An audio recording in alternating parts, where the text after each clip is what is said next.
Well, good afternoon, folks, and welcome to episode 193 of the Sticks and the Six podcast. Here with my fine co-host Peter Barricchini and myself, Andrew Forbes. Another pregame afternoon episode, as the Leafs get ready to take on the Tampa Bay Lightning tonight in a very important game when it comes to the Atlantic Division standings. We will get to that in just a little bit, but before we get into all of the fun hockey news, Peter, how you doing this week, buddy?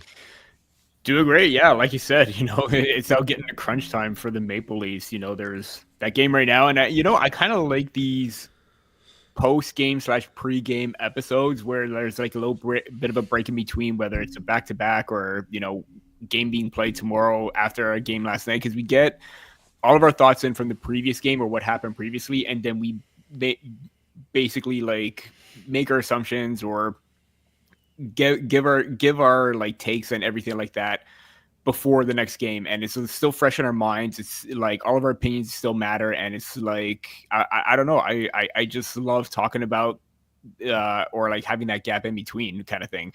I don't know why I'm struggling right now to try and formulate that sentence, but yeah, no, I mean, like basically these two games are huge for the Maple Leafs right now. Obviously the loss of the Florida Panthers, it wasn't ideal in the sense that, you wanted to try and stick it to them, just like you kind of stole the points previously in Toronto. You showed that you could still play against desperate teams like the Columbus Blue Jackets, and then you have the outing like that, which is why it's like a cause for concern for many. But at the same time, the Maple Leafs are still 7-2-1 over the last 10. So it's like, how do you go from here kind of thing? So that's going to be the interesting takes right now. So I'm gonna have a little bit of a hot take on last night's game when we get into it here, but before we do, these episodes that are in between games, is almost like an emotional reset for us, right? We get all the emotions from the last couple games out, and we get to kind of get ourselves prepped for another big out. I mean, every game at this point, I think throughout the rest of the season, is going to have some sort of implications on the overall standings. Also, a game against Ottawa, a game against Montreal before the season closes out. So, a lot of Atlantic Division matchups. We talked about this a few weeks ago, and all of those teams being playoff bound. I mean, I hate to do this, but shout out to the Ottawa Senators, who will be making the playoffs for the first time in quite some time. So it'll be good hockey north of the border for Eastern Conference playoffs anyways. But before we get into all of that, the Atlantic Division, the Leafs, and as you can see in the title here, the Florida Panthers playoff conspiracy, which we'll get into a little bit as well.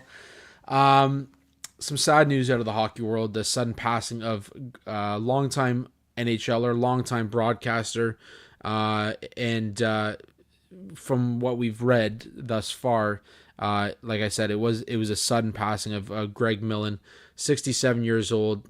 And again, Greg Millen played for the Pittsburgh Penguins, Hartford Whalers, St. Louis Blues, Quebec Nordiques, Chicago Blackhawks, and Detroit Red Wings over a long NHL career that closed out in 1991-92. He had played 604 games as a goaltender. He had 215 wins, 284 losses, and 89 ties over his career, with a career goals against of 388 and a career save percentage of 873.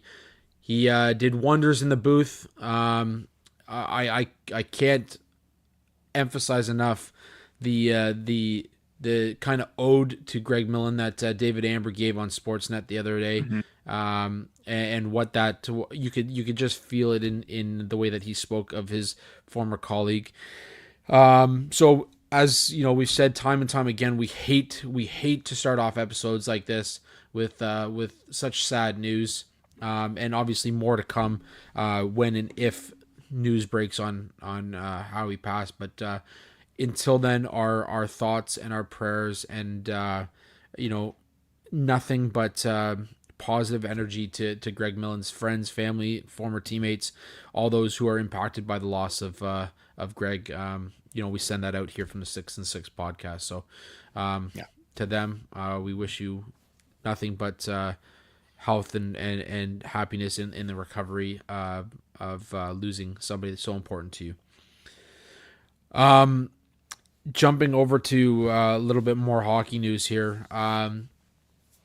there's the playoffs have all of a sudden gotten enticing, very enticing in both sides of it. So news just broke from Chris Johnson that Gabriel Landeskog has been loaned Yeah. to the AHL affiliate of the Colorado Avalanche in preparation for a possible return come playoff time. It is a conditioning stint, so that's why he's been loaned to the AHL affiliate. So he could very well be back in the lineup for the Colorado Avalanche. What a boost that would be for that team. On top of that, Eastern Conference news: Ivan Demidov is coming over for the Montreal Canadiens, and this is nuts.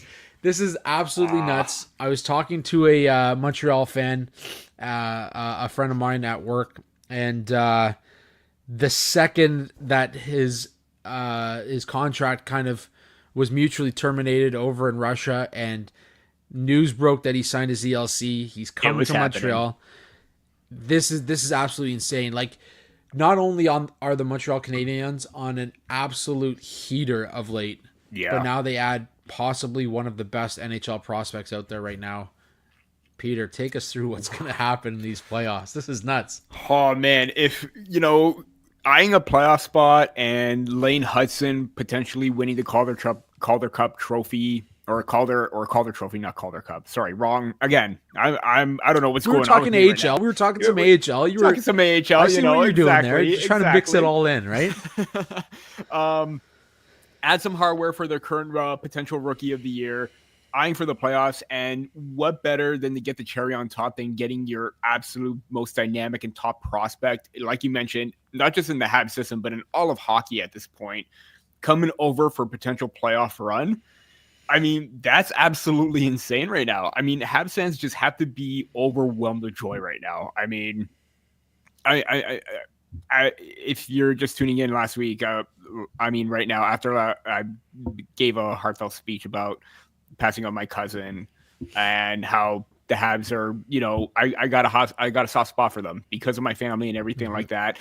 We have the banter, we have everything, but you have to feel for this franchise right now in this base, and it just feels like this is the perfect time with everything happening right now. It just seems like luck may be on their side for the franchise kind of thing. Years of disappointment, years of missing out, gaining picks and everything like that. They're going through the rebuild process properly, but now this is where the peak is starting to happen right now. And this doesn't seem like, obviously they had like a quiet trade deadline, but I think they knew exactly what was happening and they were anticipating this move from happening from the very beginning. I know Ken Hughes probably said that they've had talks and discussions throughout the season, maybe preparing for next season, but lo and behold, it was actually happening right now. So that is absolutely impressive for the Habs to get him right now into the lineup. Now, he is 19 years old. Expectations need to be tempered a little bit, but 40 points or so in the KHL as a 19-year-old, the second best league behind the NHL, going on a playoff run there and then coming over for another potential playoff run. I feel like, yes, expectations do need to be tempered, but I feel like he's going to exceed them just a little bit based on what he's able to do, based on his play, based on how well he plays. And it's kind of reminiscent of that Cole Caulfield coming up in that bubble year when his season in college ended, promising prospect, he comes up and boom, getting ready for that opportunity. This is the same thing happening right now. And, get ready. Demidov fever is coming to Montreal right now. So yeah, it just seems like it's a perfect time and a perfect fitting to the way the season's gone for them to try and make this push and go beyond that. Does not feel like the stars are absolutely aligning for Montreal to just go on like this 8 seed Edmonton Oilers type of run, right? Like it takes us back to Edmonton going up again, and even LA, the Kings when they were the 8th seed, they slipped in, and all of a sudden they go on this absolute tear to the Stanley Cup final. There's a part of me that wants to put a futures on Montreal. And the possibility that this 19 years old, but he's an impact player, right? This isn't a kid that's coming over here with slow legs like Michkov and not having the same sort of impact. This guy's got everything. Fresh. He's got everything. He's got pure skill. He's got the legs that can carry him. He's going to be playing with guys like Slavkovsky and Suzuki, who's been on an absolute tear, and Caulfield. Like, And then on top of that, you got a coach, not like John Tortorella. You got a coach like Martin St. Louis who's going to allow you to play your game. Yeah, I mean, I might jump off this episode at some point and just throw a quick futures on while the odds are still in my favor. But this is going to be an exciting first round for all teams in the East and obviously the West if Landeskog can come back as well. I should also note that I mentioned to a guy at work, and this is going to be my hot take of the first round. We'll get into a preview show when everything kind of sets itself up. But as of right now, it looks like the Montreal Canadiens are going to be taking on the Washington Capitals in the first round.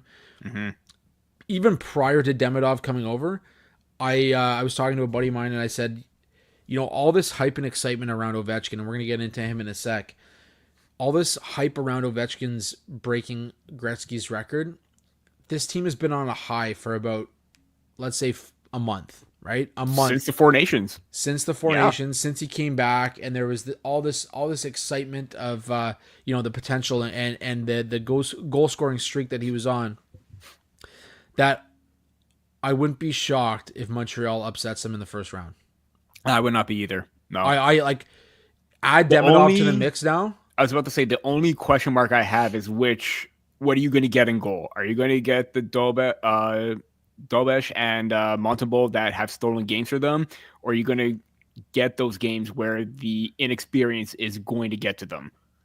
That's the biggest question mark right there, because Washington is complete from the net out, but don't count out the Habs because they have come back and they have put teams in a bad position before. So I could be wrong though, but is Logan Thompson? Is he not?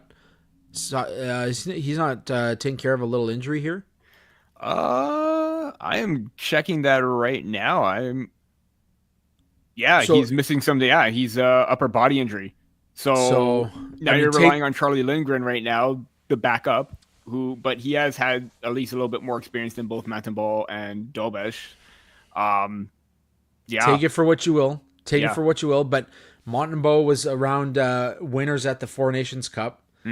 The majority of this core for Montreal was there for the bubble run. Yeah. They've experienced playoff hockey. About that. But I mean, all things considered, outside of that goaltending question mark for Montreal,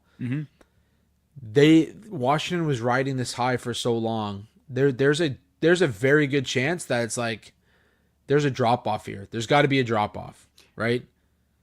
Absolutely. And if this has like the hallmarks of a major upset, like you said from the beginning, you know, you said you were going to probably put a futures bet on that. I'm not a betting man, but at the same time, this does kind of feel like it, right? It does feel like Montreal is poised to be a major upset. And even same with Ottawa. There are a lot of teams, even the St. Louis Blues in the West. These are underdog teams going in right now in a wild card spot that they're just going to go out and play their game. They don't have a whole lot of pressure like the teams ahead of them. They're going to go out and they're just going to take it for what it is. And then if whatever happens, happens. They got nothing to lose. Yeah, they don't have a nine-year run here of first-round exits that they have to try and prove others wrong. So, I couldn't agree more. I think it's going to be interesting to see what happens there. But, man, I wouldn't throw a little stack on the Montreal Canadiens, not only to get out of the first round, but to win the cup. I think, maybe parlay that together if it's possible. That'd be that'd be a nice little payday, I'm sure.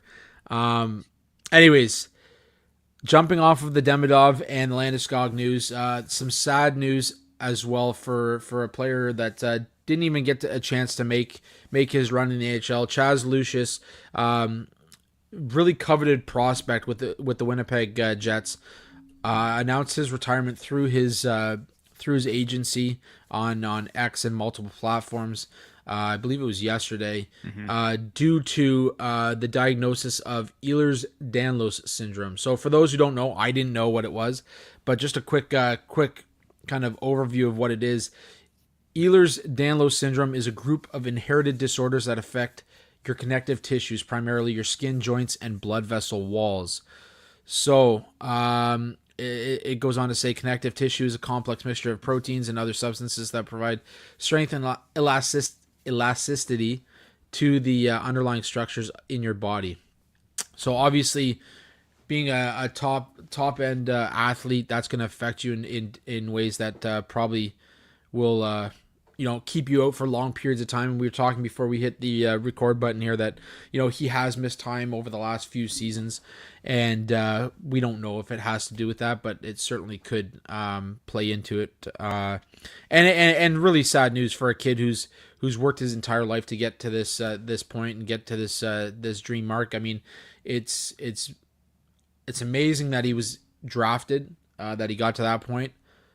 Certainly not the outcome and not the result that you want after you get to that point. But we wish Chaz Lucius the best. Yeah.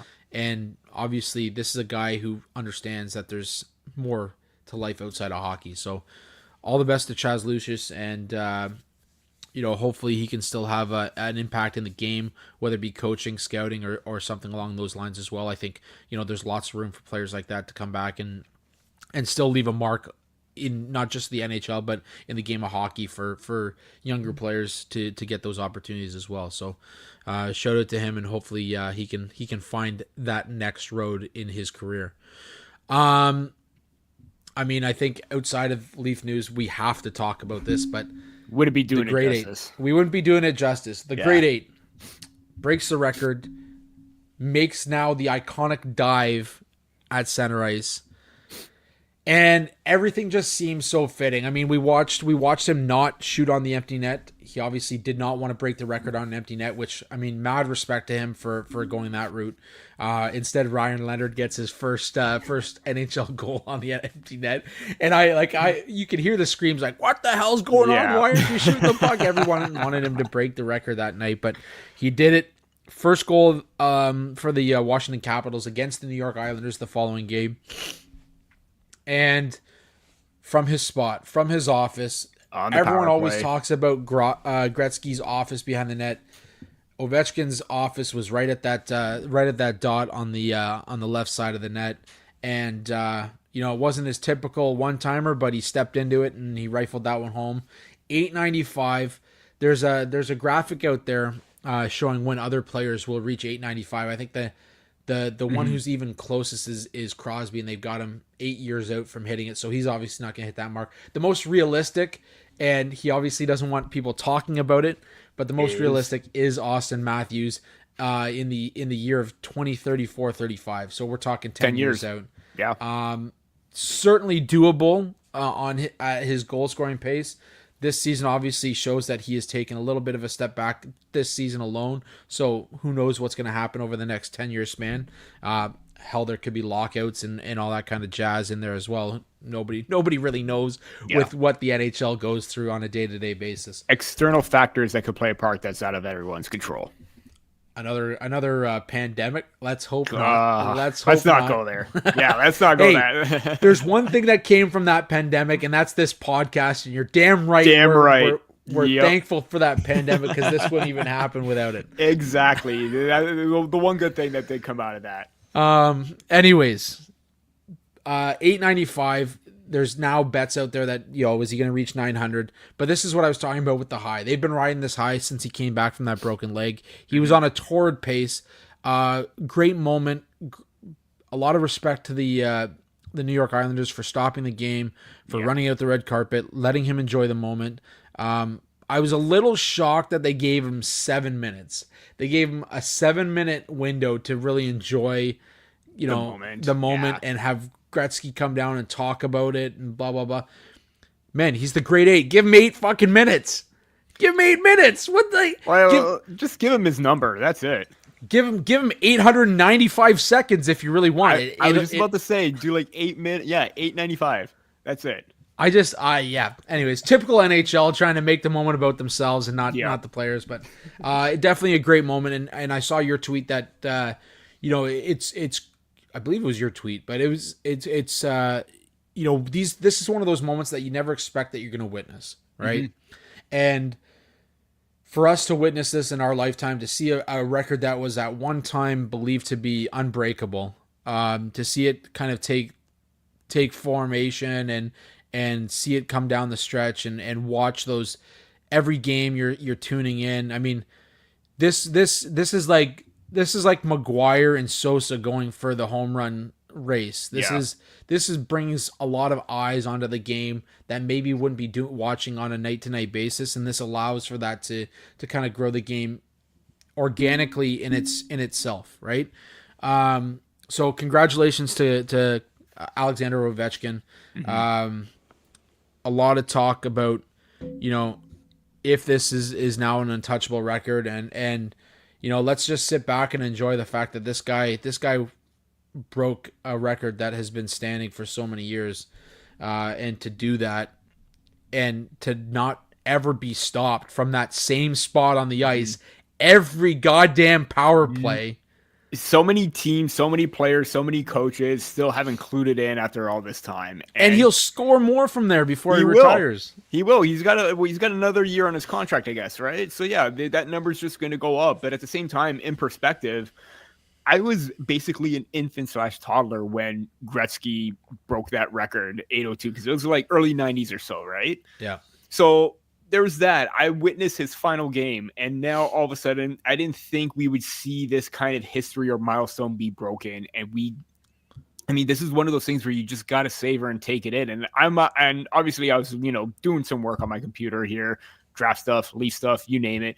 And obviously I got the game pulled up. And as soon as I see Ovechkin go into that zone, tee it up, I just yelled out, he effing did it. Yeah.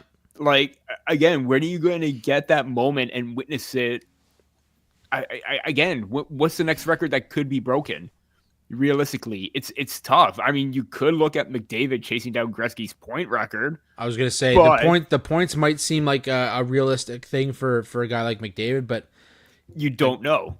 And it comes down to how for him too. He's dealt with some things as well. He's kind of taken a back step this season as well.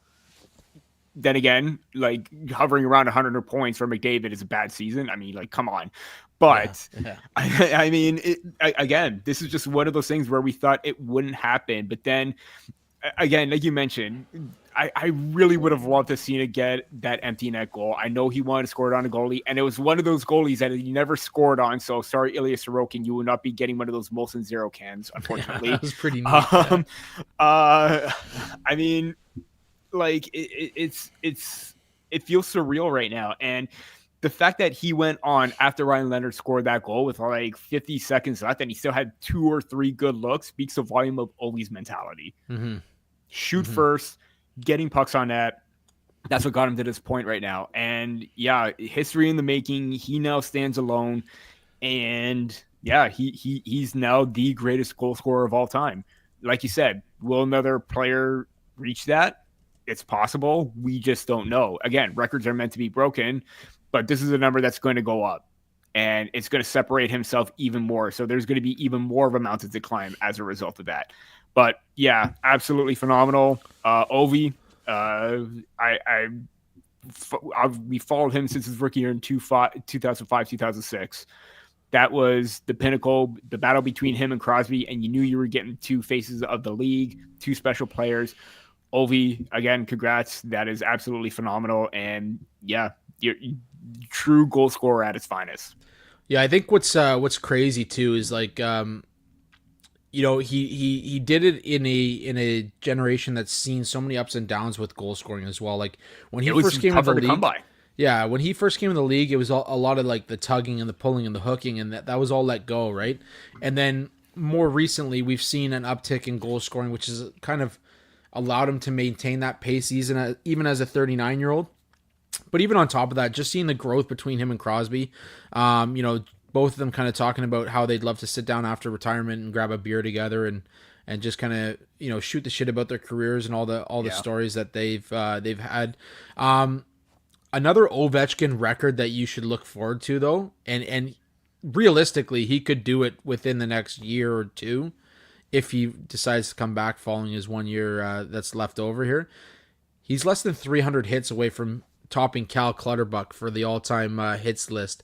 And now, given that stat's only been recorded since 2007, but in the record books, technically, Ovechkin's just 3 spots back, or less than 300 hits back of Cal Clutterbuck. So, it'll be fun to watch to see this guy can lead the NHL all-time in goals and hits, that'd be an interesting record to hold until obviously it gets broken as well. But I know we don't want to there's some breaking news right now, and this is probably the most breaking sad news that we will probably ever do on this podcast. But as we just mentioned, the passing of Greg Millen, Ray Shero passed away at 62 years old.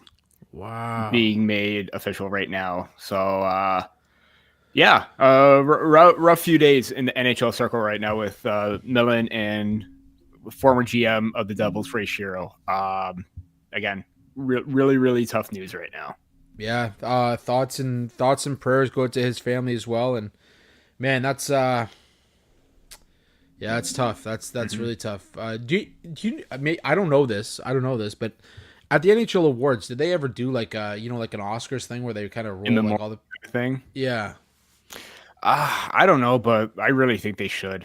Yeah. I mean, it's no different than anything else. You got to remember the accomplishments that these players, executives, GMs, everyone has had. You got to maintain that. So if it's something that they do plan on doing or decide to do, I'm all for it. Well, if they're not doing it yet, you heard it here first on 6 and the 6 that they definitely something they should consider, like a year by year, right? It just pays homage to the people that played the game and were involved in the game and built these winning teams and all that kind of stuff that deserve the recognition that comes with the territory, right? So yeah. Something to think about. But anyways, we are going to jump over to the Leafs. We got to talk. We have to. We're Leaf podcast. We got to talk some Leaf hockey. Okay. So I said I have a hot take about last night's game. Okay. In the title here, you see the Florida Panthers playoff conspiracy. There's a lot of conversation right now, and I'm not saying I'm part of this conversation, but I could be part of this conversation. You're giving context. I'm giving context that the Florida Panthers have gone on this tumultuous run over the last 2 weeks in an effort to drop down to a first wildcard spot, which would allow them to play the Toronto Maple Leafs in the first round. Assuming that everything fell into place, the Leafs locked up the Atlantic. Tampa sits in that second spot, or that second spot. Ottawa would jump to that third spot. And the Leafs would take on the Florida Panthers in the first round. They've had a terrible run. They've lost to the Buffalo Sabres. They've lost to some bad teams in this 2 week span. Even to the Leafs. Yep. Even to the Leafs. They've had Barkov out. They've had Bennett out. They've had Reinhart out. They've had Forsling out. Tkachuk remains out. They are dealing with injuries. They are bad. Absolutely. And I'm not questioning the injury aspect of it. But how nice would it be for the Florida Panthers to land in that first wildcard spot, play a team that you've already beaten. You've basically beaten most of the year aside from this one win last week. Let's say what's on everybody's mind. Matthew Tkachuk comes back first round, possibly. You've got Brad Marchand in the lineup. Seth Jones is there because 50% retention. Aaron Ekblad comes back in Game 3 of the first round from his 20-game suspension. All of a sudden, all the pieces start falling into place for this Florida Panthers team against a team who has notoriously been knocked out in the first round. Okay? So, all that in mind, let's say the Leafs know what's going on. They understand this conspiracy. The hockey gods are calling out to them and saying, hey, the Florida Panthers are going to play you in the first round. Toronto's Watch out. Toronto's like, fuck that. Okay? Fuck that noise. You have 3 out of your core 4 have arguably their worst game in, let's say, 2 months. Okay? Yeah. Shout out to Jay Rosehill as you were listening as we came on here. Friend of the show. Him calling out the core 4. They have arguably their worst game in the last 2 months. What if, and I'm not saying I stand by this, but what if the Maple Leafs wanted to lose that game? What if the Maple Leafs said, you know what? Let's hand And again, I don't think there's any player out there that sits back and says, They decide they want to win or lose a game. yeah, I want to lose. Yeah. I want to lose a game. I'm not saying that. But if you're the Maple Leafs, why would you not? Why would you not say, let's give them 2 points and force their arm over the last 5 games of the season? Mm-hmm. Because over the last 5 games of the season, now Florida's really going to have to tank. And my personal opinion is Ottawa doesn't want to play Tampa Bay in the first round. So Ottawa would be happy to sit in that that first wild card spot and take on the Leafs in the Battle of Ontario, with another team that has had the Leafs number this season. Now, in saying all of that, so this is the big conspiracy wave that's coming in here. No tinfoil hat on. I'm not saying this is the build up. For this real. Is the conclusion right here. I'm just throwing this all out there to get people to think about the possibility of what goes on in this home stretch, knowing now, because it's not 1 versus 8 anymore. It's not, that's the way it should be. But Gary's got great ideas over at the NHL head office. So we call him Great Idea Gary. I love that. Great idea, Gary. Yeah. So what if this is all a way for the Leafs to avoid playing Florida in the first round, force the 2 Florida teams to beat up on each other in the first round, Leafs get Ottawa, let's say the Leafs pull one out of their hat, all of a sudden you're taking on the winner of those 2 Florida teams who have already beat the living shit out of each other through, let's say, a 6-game series. Yeah. Think about it. Honestly, I think you are onto something, because I feel like this game against Tampa Bay is more important than anything than the Florida game, because Tampa Bay is like within striking distance, 2 points back. You have a bit of a gap against Florida. And I think last week's game against Florida, I think, was more important than this one. So again, I fully agree that, the effort wasn't there. It was absolute dog water. There was no intensity. Even Matthew Nice called out their lack of effort and physicality and pushback. I mean, 2 bad mistakes right there with, Patrick. I'm on your boat, man. I'm on your boat. Patrick G is on our side too. So there's that. 2 costly mistakes. JT on the faceoff, which you never see him like hesitate in the dot. Morgan Riley had that muffin up the middle, which rarely even happens. And that was a bad turnover. But overall, they just looked, they were disconnected. They were disjointed. Everything went wrong for them. And I feel like this Tampa Bay game has more of a playoff feel than anything, because I think Tampa has a bit more of an incentive to basically try to beat the Maple Leafs, because they're 3-0, and the Maple Leafs have played very well against Tampa this year. And despite Tampa having an easy schedule at points too, despite them going on a massive run as well, Toronto seems to have their number right now. And I agree. I think you set up the matchup where it would be better if Tampa and Florida could play each other in the first round, have them duke it out, fight it out, get battered and bruised, whatever, make it a little bit easier for the second round. But then again, Maple Leafs need to control their own destiny in the first round. They got to play the way they need to play. Overall, if I did have to pick one, I feel like Tampa Bay would be the better option, because they play like them. The mentality is still a little bit there. And I think Toronto is in Tampa's head a little bit more now than they were previously before. Now Florida is in Toronto's head. Ottawa's in Toronto's head. Again, regular season doesn't mean anything. But at the same time, I don't know. It's just really, really tough on who the matchup should be right now. But I do feel like this game is more important than last night's game. Again, you have a bad outing, and the Maple Leafs are known that when they do have a bad game, they do come back and they fight tooth and nail, and they come out with a performance similar to like that we see of when they dominate a game, like against the Columbus Blue Jackets. The Jackets have had their number this season, where I think they only had scored 3 goals in their first 2 games, and they blanked them 5-0.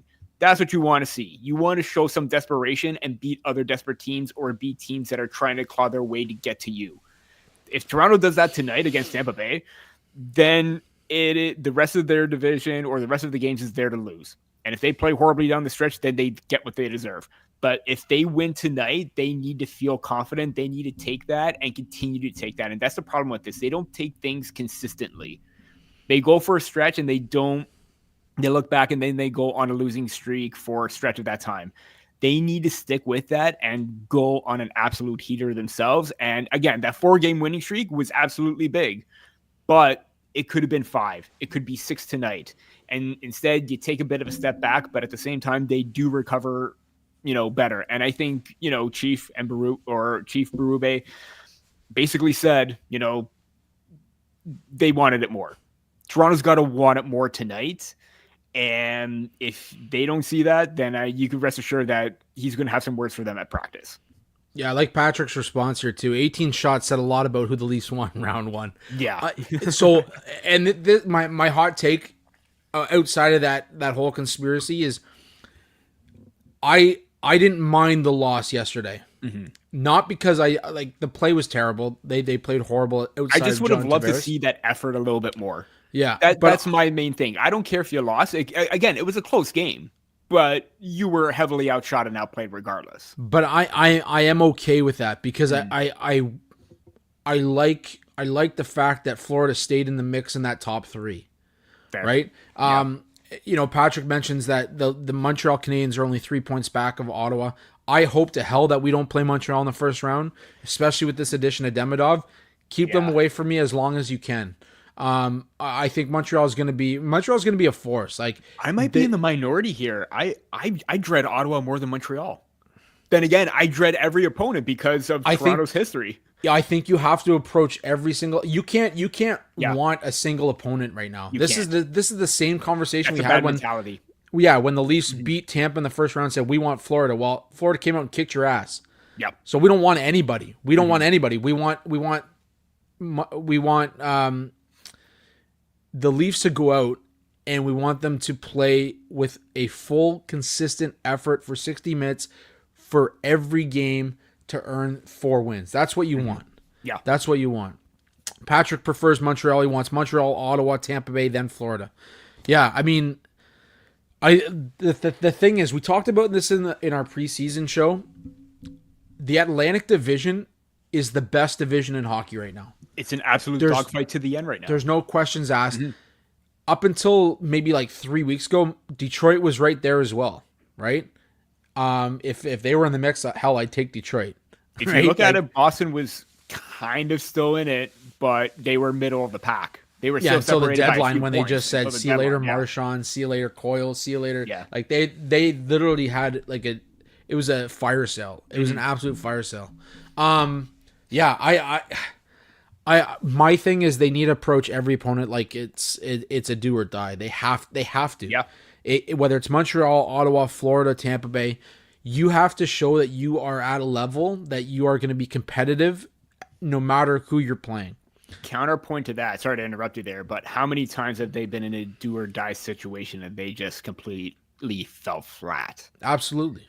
So it's like, I get what you're saying. I agree. They need to play with that winning mindset that they need to power through. But over the 8 of the 9 seasons, they have barely done that. Like they just barely scrape by or even show any ounce of fight whatsoever. So then in saying all of this, if you had to pick one ideal opponent in that first round, who are you talking? Oh, this is a very complex question. I mean, like we just mentioned before, like we talk about, would Montreal be an ideal matchup? They're getting their top prospect in for the run. Ottawa is very scary, and they've had Toronto's number. The only team that Toronto has played well against out of basically all 3 is Tampa Bay. And again, put this regular season aside because the playoffs are a different situation. Kucherov went on a heater. Vasilevsky is playing like himself right now. I hope the Maple Leafs still have the playbook and getting traffic and getting shots over the mid to high blocker area on Vasilevsky. They have the physical play to still maintain and outplay Tampa Bay, but they're still dangerous as hell right now. Again, for me, in order to get that ideal matchup, Toronto has to get inside their head first and they need to knock some sense into themselves to feel like, hey, we got to stop feeling sorry for ourselves. Every other team is coming at us. They're playing their best, and we got to do the same thing, because in some playoffs, the Maple Leafs are not at their best. This is all a mental thing for this team. If they could overcome themselves, then they could get that ideal first-round matchup. Florida, they could be a wildcard team, and they'll be fine for whoever they play up against, whether it is Toronto, whether it is Tampa Bay, because you know what? They got that championship. They got that ring. They play that playoff hockey, and Paul Maurice has instilled that into their head. And even on an off night, even during the stretch, Maurice has given them the utmost faith because they've at least still stick to their game plan. Toronto wavers from their game plan game to game or like week to week, and you don't know what you're going to get. So to me, ideal matchups, if I'm picking right now, you don't know, because you want the team to be at their best. Ideal matchup is outside the window right now, because a lot of them come with their pros and cons. Montreal comes with their pros. They also come with their cons because of what happened in the bubble. Tampa Bay, same thing. Ottawa this season, the only pro to them, they haven't been in the dance over the last 8-9 seasons themselves. 2017 was the last time. So hopefully that inexperience and lack of defensive depth on the back end, that could play a factor. But they've been opportunistic and have won games at key moments against the Maple Leafs this year. So I don't know. Don't think there's not two Tkachuks waiting to come back first round either. Exactly. Yeah. Either way you go. You have to take on one of them. But if you have to take on one, to be honest, I'd rather take on Brady if that's the case, because his emotions can get the best of him. And that can hurt the Sens big time. If he takes a dumb play and it gives the Maple Leafs a power play advantage, again, Ullmark has kind of had the Maple Leafs number in the regular season, but that would be an X factor for me. Patrick, any McCabe update? Yeah, he's expected to miss, I believe, the next 2 games, or was it last night and tonight. He should be back for the final 4 games. It's a day-to-day situation, yeah. Yeah, so I think it was at, what was it, against Columbus, where he collided with that referee? Yeah. That's what I think it was. That's what we're assuming. There's never really any update on what caused the injury, but they're all tight-lipped. Yeah, about everything. So typical Leafs, right? Like, just trying to keep it quiet. But yeah, I in terms of the ideal opponent, man, I don't think there is one. I think the hype will be there if you play Ottawa in the first round. This takes you back to the early 2000s. With Toronto's the 4-0 in the playoffs. Yeah, historically wise. Let's just leave it at that. Yeah, so I think there's a lot more hype around that, and I think the storylines with Tkachuk being out and coming back, and what he did in the Four Nations and coming to play in Canada, and you've got the Ridley Grigg story with Morgan Riley that comes into play. I think there's a lot going on there. I think it'd be one hell of a series to watch, and I think it'd be a lot of fun from a Leaf standpoint as well. And you get a chance at beating Linus Ullmark as well. Yeah. So I think that's what you look at. I'm just gonna say this: there's a lot of dread against Tampa Bay, but I understand that. But at the same time, that is the only team the Maple Leafs have fared well against. And I get you can't take the regular season into account when you go into the playoffs, because it is a different beast. But every single time, the Maple Leafs were the better team against Tampa Bay. And let's not forget that we have noted Tampa Bay Lightning killer Matthew Knies within the system right now. Again, I'm just trying to be optimistic at this point, but you have to think that this team is capable of beating a team that has that great experience. They still have a lot of players on their core. They just minus Steven Stamkos for Jake Gensel. Yeah, they just got a younger goal scorer. So this is still a deadly team and lethal team offensively, but I think they've done a good will to negate that and, put pressure on Nikita Kucherov, take that time and space away from him. Again, different situation in the playoffs, but it's something that the Maple Leafs could have that advantage over because of the history, because that they won against them that one time 2 years ago. We'll see. I don't know. But like you said, a lot of those players were on the roster too, so they have that memory as well. Mm-hmm. So, Patrick, Steve Thomas was an absolute fucking menace in that series. Love Stumpy, man. That whole team, you had that run where they had different teams. Mogs was on it. You had Darcy Tucker running around rampant.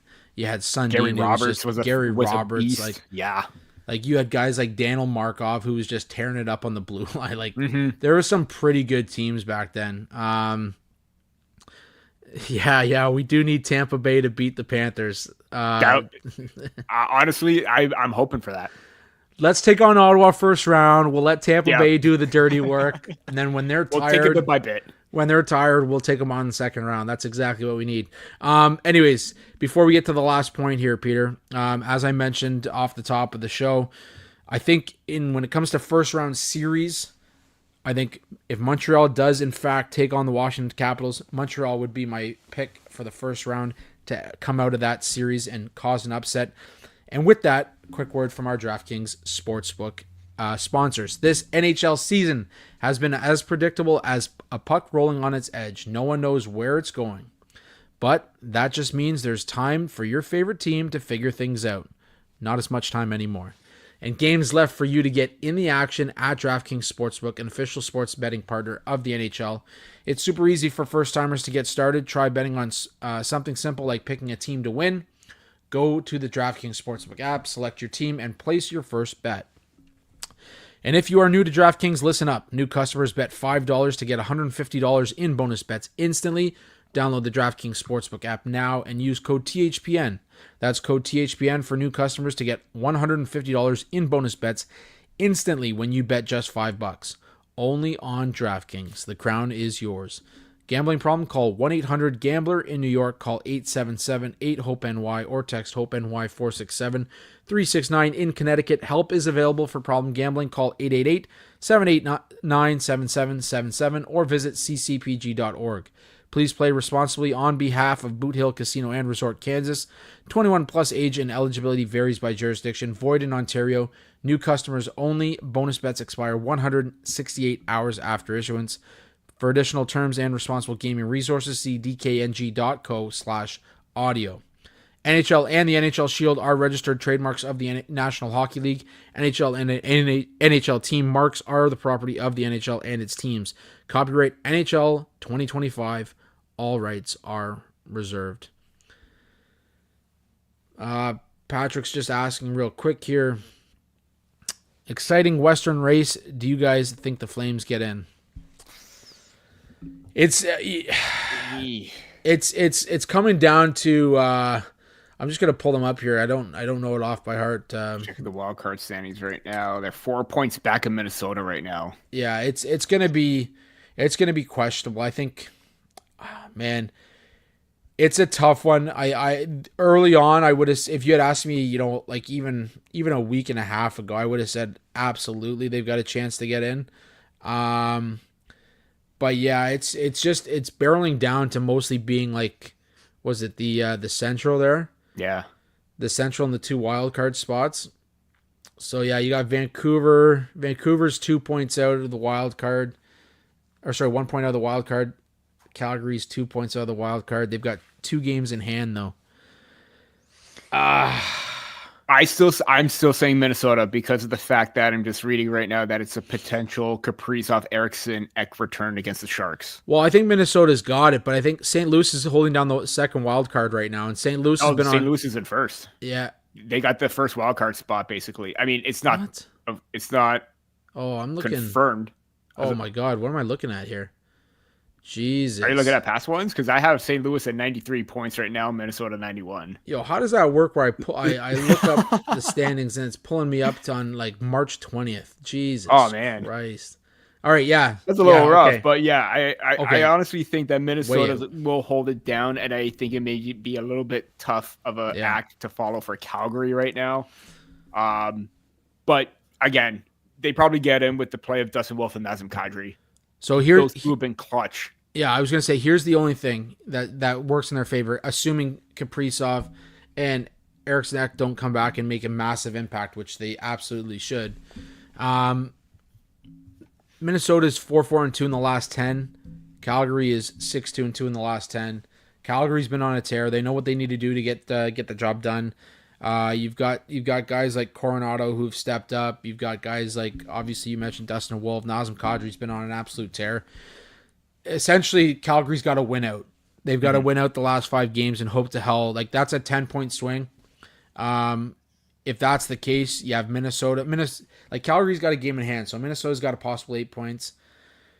Let's say Calgary wins all 5 of their games. Minnesota loses 1. All of a sudden, it's coming down to wins in regulation. I mean, Minnesota still gets it. So essentially, you need Minnesota to only win 2 of their last 4 games and Calgary to win out. So I would say no. Mm-hmm. I would say it's just too big of a stretch. But yeah. What do we got here? He's got 34. Needs to clutch up. Minnesota plays. Yeah. There is a potential swing there. It'll be interesting to see how it plays out. Depending on how that game plays out, then it could be lights out for Calgary. I like this. McDavid's coming home if the Oilers stink it up. Man, we had that was last week we had that conversation? Yeah, I just don't see it happening. But at the same time, just to sow some doubt into the Oilers fans, that would absolutely be hilarious. Yeah, I mean it would be great if he did. Yeah. Just to heckle a little bit, but yeah, I don't know. Rooting for the Kings. I like the Kings. I just like the Kings like matte black jersey. I think this is the Kings' year. I think this is the Kings' year. If they play Edmonton in the first round, which is shaping up to be that, I'm picking the Kings. Yep. I just have no faith in the goaltending right now for Edmonton. They're much worse on defense than they were last season. You're relying too much on 97 and 29. Carry this for 1 sec. I'm going to grab something and show you why I'm going Kings as well. I will try to carry this as much as possible because I was even looking through the stat numbers or the production numbers for the Oilers right now, and it is not good because aside from 90 points with McDavid, the next forward is Ryan Nugent-Hopkins, and that is close to if my math is correct, that is about 41 points out from, or 41 point stretch between him and McDavid. You're getting no secondary help. You're relying on 2 guys right now. And this is what I've been saying the last few years for the Edmonton Oilers. If you don't have the depth, 29 and 97 are going to burn out, and you're not going to go far. I mean, Hyman has 27 goals. That's great, but only 44 points. So, again, I just don't see it happening this year for the Oilers. I have no faith in Stuart Skinner because I have him in fantasy, and he has been absolutely dreadful. Fantasy aside, but overall, he hasn't been great. He hasn't been the same goaltender that has come up clutch and stolen games for them. And this is why I think the Kings had that advantage. They're healthy. They got the depth. They got the physicality that could just plaster them onto the boards and just take it to them every single night. They are physical. They wear you down, and they will take advantage of that. Let me show you one guy that's going to have a coming out party against the Edmonton Oilers in the first round. Okay, Quentin Byfield. I knew Quentin Byfield, baby. Ooh, is that young gun? What's it graded at? 9.5. Woo! I actually fun story about this one. I actually bought this off of a friend of the show, Sebastian Jackson. Oh, nice. So he sent that over to me. So Seb, thank you for the 9.5 Quentin Byfield. I had this guy in my keeper fantasy league for 3 years in my minors while he rode it out and got better. And then this year I traded him in this massive deal, which hurt. But I'm a big Quentin Byfield fan, so that's why they're going to beat the Edmonton Oilers. If he's going to score one-handed goals in the playoffs, watch out. Yeah, absolutely. Okay, so last little thing before we get out of here, but the last stretch here, we got 5 games left. Okay, 5 games. I thought I pulled it up. Anyways, it's you got Buffalo, you've got Montreal, you've got Tampa Bay, you've got Detroit, and who's the 5th one? Carolina, that's right. So, in saying that, I should also mention too, going back to this whole Florida Panthers conspiracy as well. Since March, I believe it was March 19th, the only playoff team that they've beat, the Toronto Maple Leafs. So keep that in mind. Anyways, and so also I think they have the lowest. I think they scored the lowest goals since then as well. Yeah. or Yeah. during a specific time. I can't remember how well or like how far back, but they've scored the least amount of goals. So with all that considered, this last stretch, 5 games, how important? What are you looking for from the Leafs in terms of a record? You looking 4-1? We want to go 3-2. What are you looking for? Considering they play a back-to-back against Montreal and Carolina, I feel that if you take one of those 2 games, 3-2. I'm going to be realistic. If you can go 4-1, that'll be terrific. But if you go 3-2, I think that'll be a great measuring, or not measuring stick, but a good record to try and solidify yourself. If you go 500, then you're playing with fire. You need to be above that. I think it all starts tonight. If whatever happens tonight will set the mark for what they need to do. If they win tonight, then they think if they win against Montreal, if they lose to Carolina, but they win their next 2 after that, 4-1, I think it's absolutely it's manageable. But these games, again, this is the final stretch. This is the precursor to what happens in the dance. We've talked about it. You need to have that mindset where you need to be desperate. You need to play every game like it's your last and treat it like it's a playoff game. The funny thing is, we know how inconsistent that could be for the Maple Leafs, but we've seen how well they can play when they're on top of things. They played a masterful playoff game against the LA Kings where they were down 1-0 and the Stars led the charge back. Anthony Stolarz was absolutely phenomenal. JT is on fire still. Then you saw other games where you played desperate teams, like against the Columbus Blue Jackets. You've dealt with a game where you get heavily outplayed and still manage to win and take advantage of certain scenarios like you did against the Florida Panthers the first time. So these are all situations and scenarios that could prepare you for the playoffs. The Maple Leafs have done well for doing that as of late. It's just you need to do that consistently. And if you have one bad game, it's going to throw them off completely. This cannot happen because we know how fragile this team is. If they stick to their game plan and play like they did before pre-3-1 loss against Florida, then this is going to be a good sign for the Maple Leafs. But now you got to reset and you got to get back to that mindset against Tampa Bay tonight. So whatever happens tonight, they play like they did previously. The sky's the limit for this team because they can play well. They've shown that they can have faith in the coaching staff and they can execute properly. It's just finding that consistency as the big thing, and that's what I want to see down the stretch. Yeah, I think if you go 3-2, a win tonight will lock up home ice advantage in the first round. Yeah. I think if you go 3-2, you lock up the division. You've really given yourself an opportunity to kind of get that chance to enforce kind of that home ice advantage in the first round. Control the narrative. Control the narrative a little bit, yeah. Patrick says Wall is like Robertson. He's an X factor. Man, if Robertson can play, Robertson had the fewest minutes against Columbus when he scored the 2 goals. The fewest minutes of anybody in the game, not even just the Leafs, anybody in the game, and he scored 2 goals. But then you see that turnover against Florida that led to the shorthanded chance, and you question whether that's going to put him back in the box or not. Yeah, I mean, I don't know. I feel like the upside kind of outweighs the mistakes at times. It should, right? But yes, I believe Stolarz gets game 1 just based on pure experience. And I think the Leafs, regardless of who they play, need to approach this the same way. Toronto and Tampa Bay tonight is big. Yeah. Tonight is big. You're right. This is the biggest game of the year for them. Yeah, this is playoff hockey. This is playoff hockey. They need to approach like that. Anyways, I think it's an important stretch. I think we're going to find out a lot in the next 5 games. I think you need to go into the playoffs hot, and I think this is going to be a hell of a run here. This is going to be a lot of fun. If we get the Battle of Ontario, obviously, Peter, we're going to have an episode before the playoffs kick off. We're going to do our playoff preview with our picks for the entirety of the playoffs. But until then, tune in tonight for the Tampa Bay Toronto Maple Leafs game.